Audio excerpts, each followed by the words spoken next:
everyone, and welcome to yet another episode of Money Matters. I'm your host, Joy Maledi, and today we are looking into the franchise business model. Have you ever thought of establishing a franchise or being part of a franchise or being a franchisee?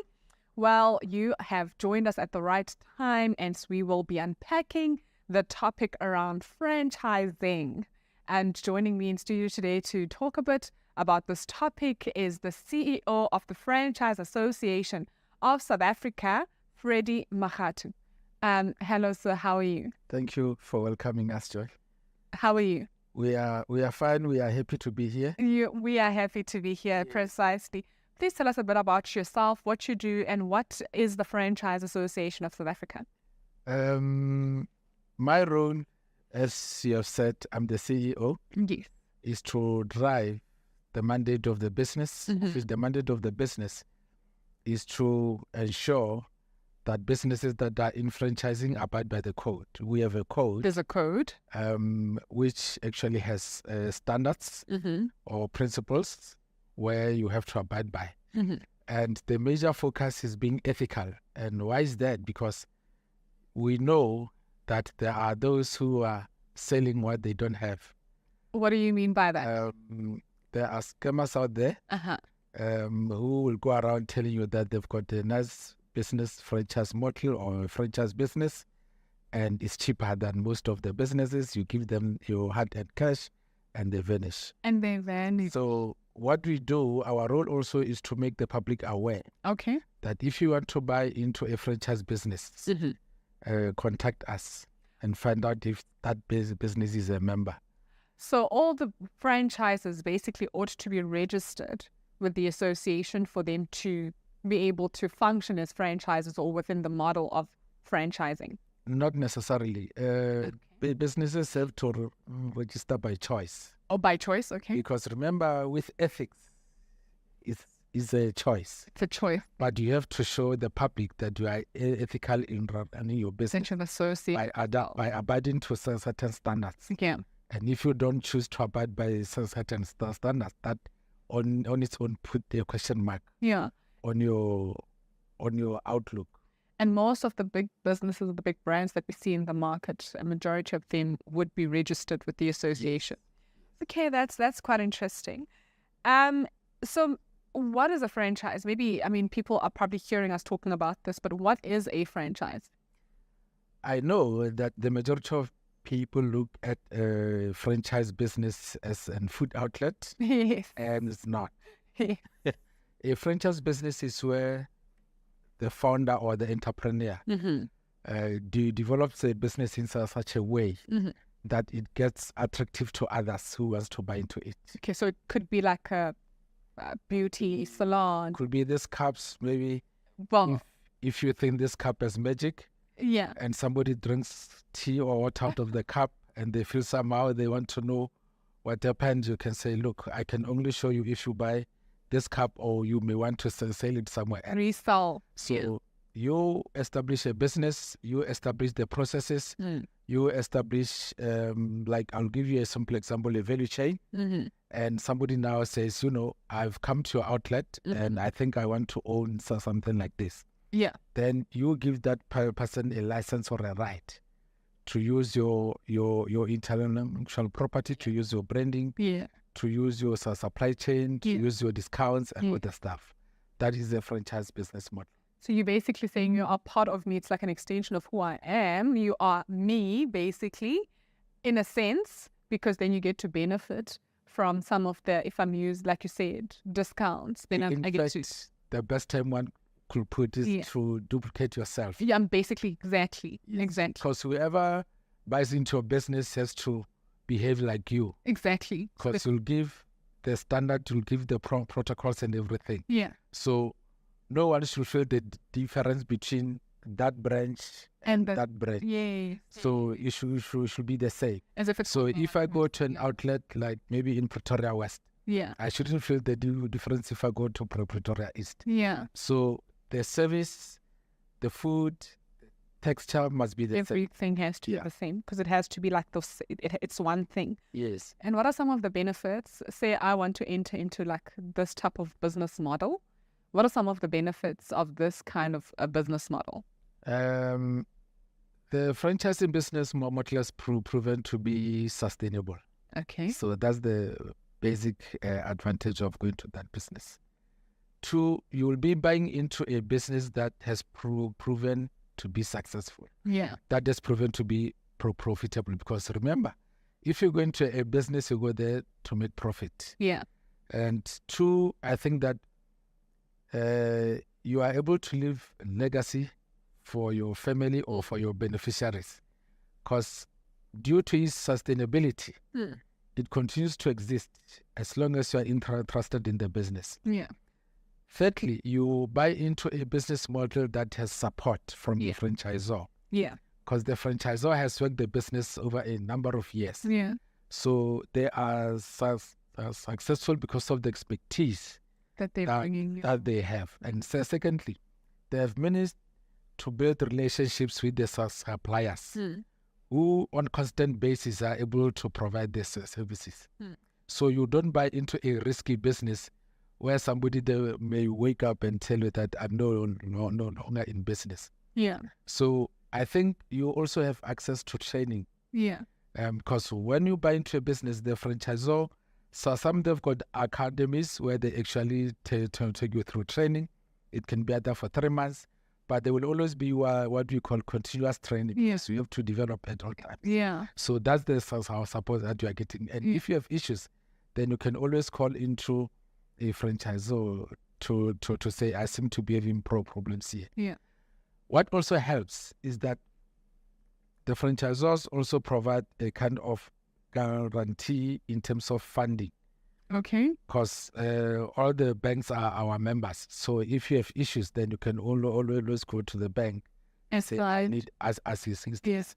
At times when you want to grow your business. So once you start, then you've got that kind of support. Yeah. Because what I wanted to check, though, is that sustainability element that you brought into the picture to say, what informs the sustainability? Is it the years of expertise of the franchisor? Is it the success of the brand itself? Because like you said, any business can get into a franchise. But when I choose to buy into a franchise, it has to be based. I mean, there are certain things that I need to look at, right? And that sustainability element, is that coming from the expertise of the franchisor or the brand sustainability or the brand, where does the sustainability element come from? One, you must understand one thing. The brand is built by the franchisor. Yeah. But the brand is capable of growing beyond the franchisor. Because remember, once the brand starts growing, then you have other investors. Yeah. It moves from being a one-person show either to more of a corporate business. Some they do, some they remain. But what is advantageous is the brand, because It's the brand. The brand can actually grow beyond the reach of the owner or of the franchisor, in that I may have a branch in Johannesburg, but it will grow to an extent that it might even go to other African states. It might even go into cross-border because of other. But the brand is based on how the business is run. Yeah. Yes. So that's sustainability. There's not much differentiation between the franchisor as a person and the brand. Business. And the business. So the ins and outs. I want to become a franchisor or a franchisee. Let's focus on a franchisee for now. Yeah. What do I need to, what are some of the ins and outs that I need to know before I enter into this? What do you need to know? First thing first, you must have money. I must have money. So maybe let's just unpack that a bit. How much of the, we've spoken about the fact that the franchisor can give you like some guarantees from a capital perspective, right? How much do I need as a starting capital injection into this business? It depends per brand. Some are high end, some are low end. Yeah. So it depends on what your interest is. Yeah. So if you are interested in food, you have to understand there are major brands, there are those that are still up and coming, then you have to look at your entry level. Yeah. Including other products like beauty and stuff, or wellness or automotive and all that stuff. So it really depends on the brand, because they are not the same. They might be in the same sector, but not out of the same size and expansion. So, but what you need to have, one is that you need to have what we have, the initiation fee. Okay. When you meet up with the franchisor, they will tell you that for us to look at you, so this is what you need to have in your pocket, because you need to invest in the business. Yeah.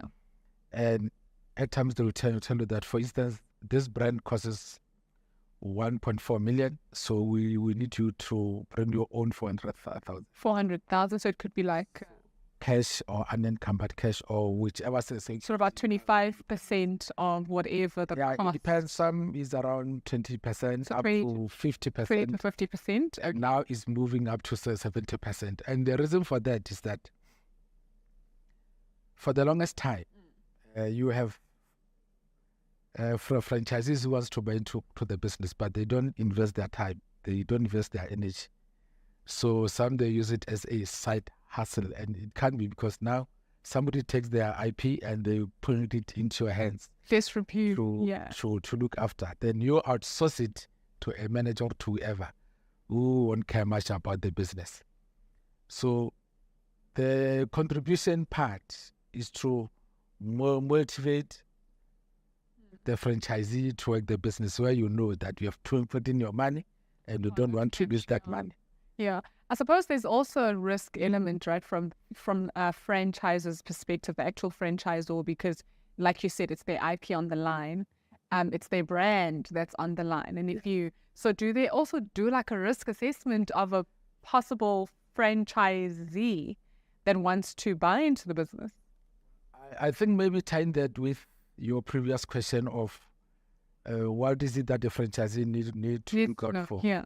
One is that as a franchisee, before you buy into a business, you need to understand the business that you want to buy into. You have to do research. The franchisor will provide you with information of what is it that they do, but it's up to you to take that information, expand it, go and do a due diligence. Okay. And one of the ways is either to visit other sites and interview other franchisees. And say, how do you find this brand? For how long have you been here? What are the advantages? What are the disadvantages? What is it that I need to look out for? Because when the franchisor provides you with what you call the disclosure document, they tell you the nice side of the business. They show you nice figures, then you become interested. Yeah. Then what the franchisor also does on their part is to, who is it that I want to bring on board as a franchisee? Will this person be able to look after my brand? Yeah. Will this person be able to uplift my brand? Because the business model is to grow the business. Yeah. So now you need somebody who will come in and add value to your business and to your brand. So now they also need to look at whether Joy, is it somebody whom can be part of us? Yeah. And at times, it goes with the gut feeling. Yeah. As you walk in, somebody needs to understand that, oh, okay, this person is that ogre that could actually attract or grow the business. I want you to hold that thought, because we are actually due for an ad break, but we'll come back and just unpack a bit, because that's quite interesting. And I think people would want to know a lot more about how to do it and how to do it successfully. And so there you have it. If you want to become a franchisee or even a franchisor, please make sure that you do join us. But don't forget to continue adding some value or even your questions on this very exciting and interesting conversations using the details that appear on your screen right now as you interact with us on social media platforms. And do not forget to tag us #MM on SID. We'll be back just after the break.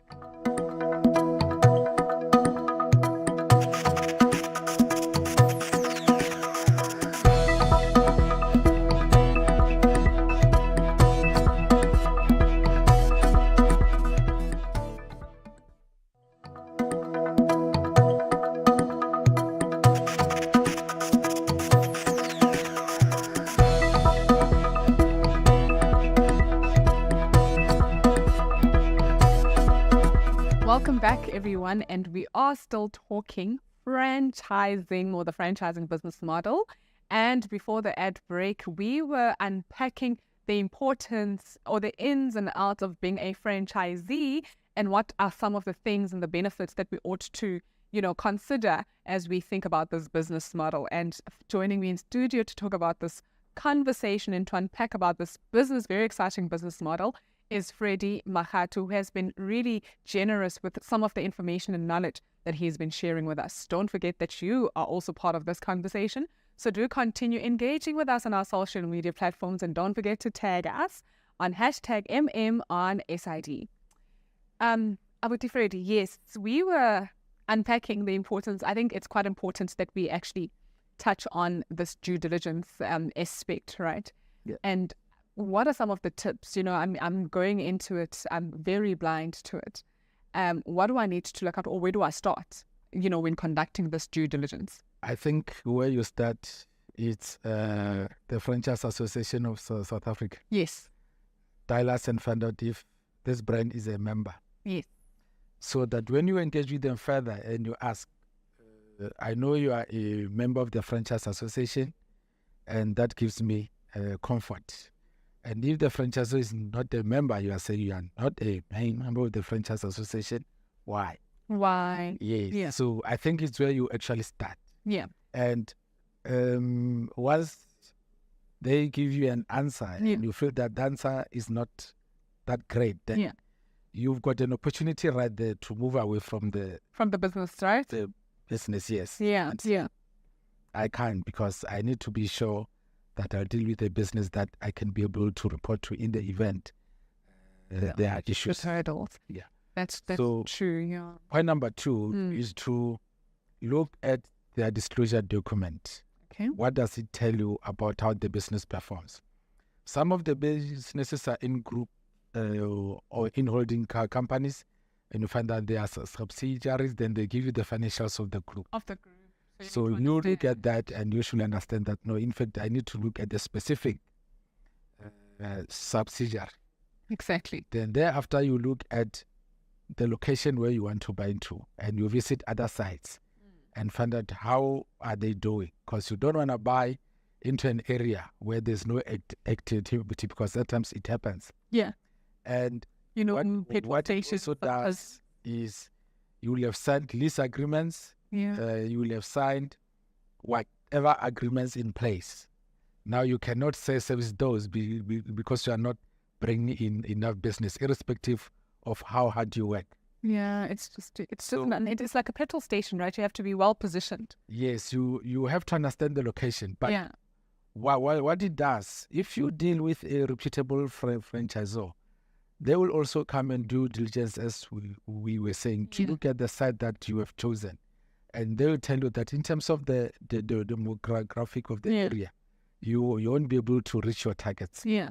Because they will do an analysis in terms of their experience and say, in this area, the employment rate is very low. The income rate is very, very low.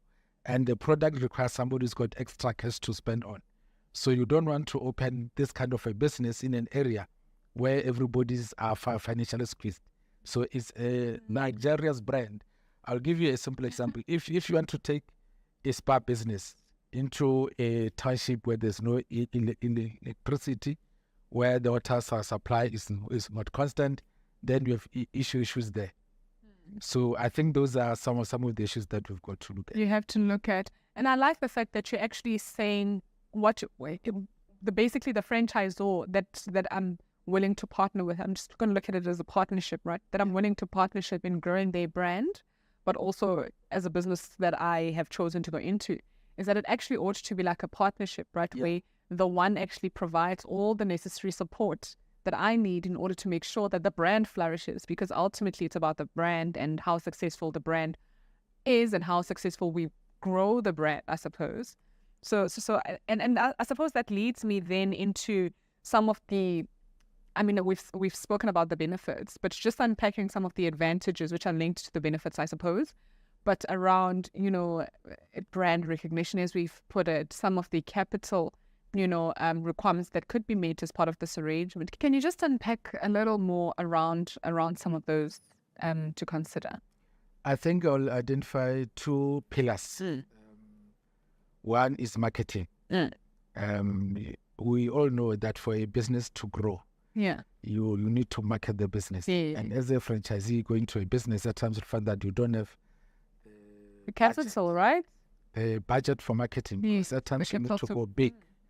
But with a support of a franchisor, we have what we call the marketing fund, where you contribute a small amount to a bigger marketing projects. But as a franchisee, you will still be liable or responsible for the local branding. You can put a small billboard somewhere just to point that freight is available 30 meters away or 1 kilometer away.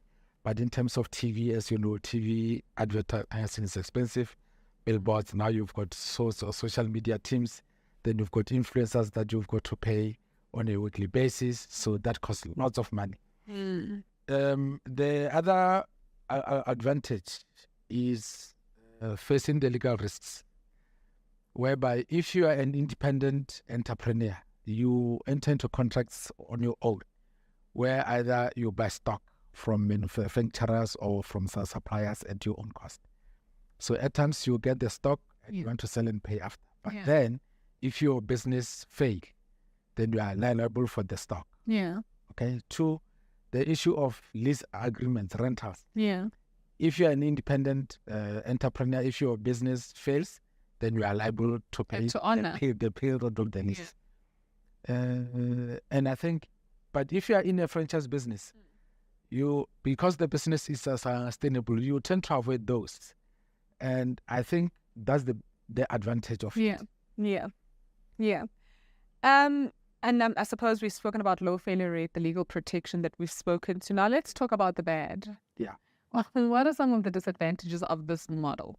The disadvantages are, in fact, minimal if they exist. And one of it is not the disadvantage as such. It's more of the personality of an entrepreneur. And as an entrepreneur, at times, we are creative, we are innovative, we are flexible. Now, if you sign into a franchise business model, there is a system. Limitations where you have to operate in a certain way, where you have to create products in a certain way. And if I'm a chef and you know that some of the businesses come from cooking, so if I want to experiment with a spice or whatever, I can't, because this product is patented in such a way that I cannot do anything. So that is where at times you will see a fallout. Where a business person wants to do more things in the business because they think that they can add value. But there is a way to deal with that. In franchising, we have what we call the franchise council. It's where the franchisees meet up with the franchisor to share ideas, to share their experiences. So it's where one could actually say, Mr. Franchisor, I have an idea. I think we can add more products to the business because this I think can sell. Or either I tried it somewhere, it sells. Now I want it to be part of. So if maybe I'm in Venda, for instance, and the Mopani Worms is big food stars out there. So if I think maybe in Venda we can have that. That's what I was about to ask. So you can speak to the franchisor, and in their menu or wherever they can say only this is available for. Correct. That's what I was about. But it can be regional, depending obviously on the demographics and how successful it might be in that specific area. So you can have that carve out. That it's not necessarily everywhere, but only at limited stores or whatever. Yes, because if you are in Cape Town, for instance, you want to have seafood. And you know that seafood might not actually be appreciated in Venda. And you know that the Mopani Worms may not be appreciated in Cape Town. Then you can say this will only be served in the area where they want it. And then you depending on the demand. So there's quite a lot. That has to be done, I suppose, just to make your business successful in the region that you want to operate in. Any parting shots? Any final words around the whole model? I think the model is one of the greatest innovations for countries around the world. If you go into the stats, you'll find that franchising is the business model that touches every business sector. Every business sector. Yeah, every business sector. So, and the contribution to the world gross domestic product, massive. In South Africa, we have 850 franchisors. 850? Yeah, we have 48,000 franchisees. That's quite a lot. We contributed 734 billion into the GDP. More than any other sector to the GDP. We employ plus minus 400,000 people.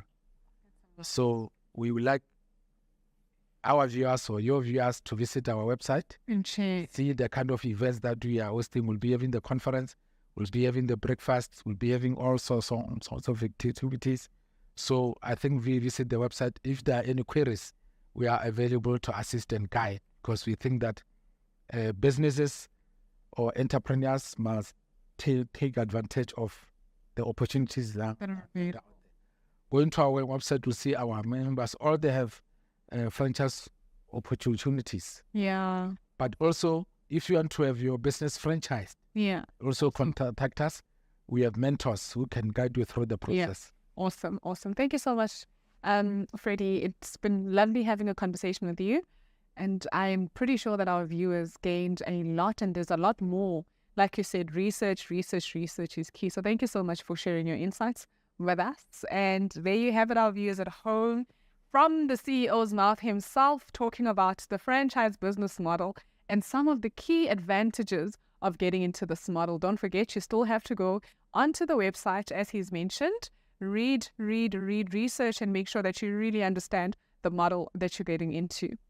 But for today, we have come to the end of our show, and I hope to see you again next time. From me, at Joy Malete, and the rest of the Money Matters team, it is goodbye and God bless.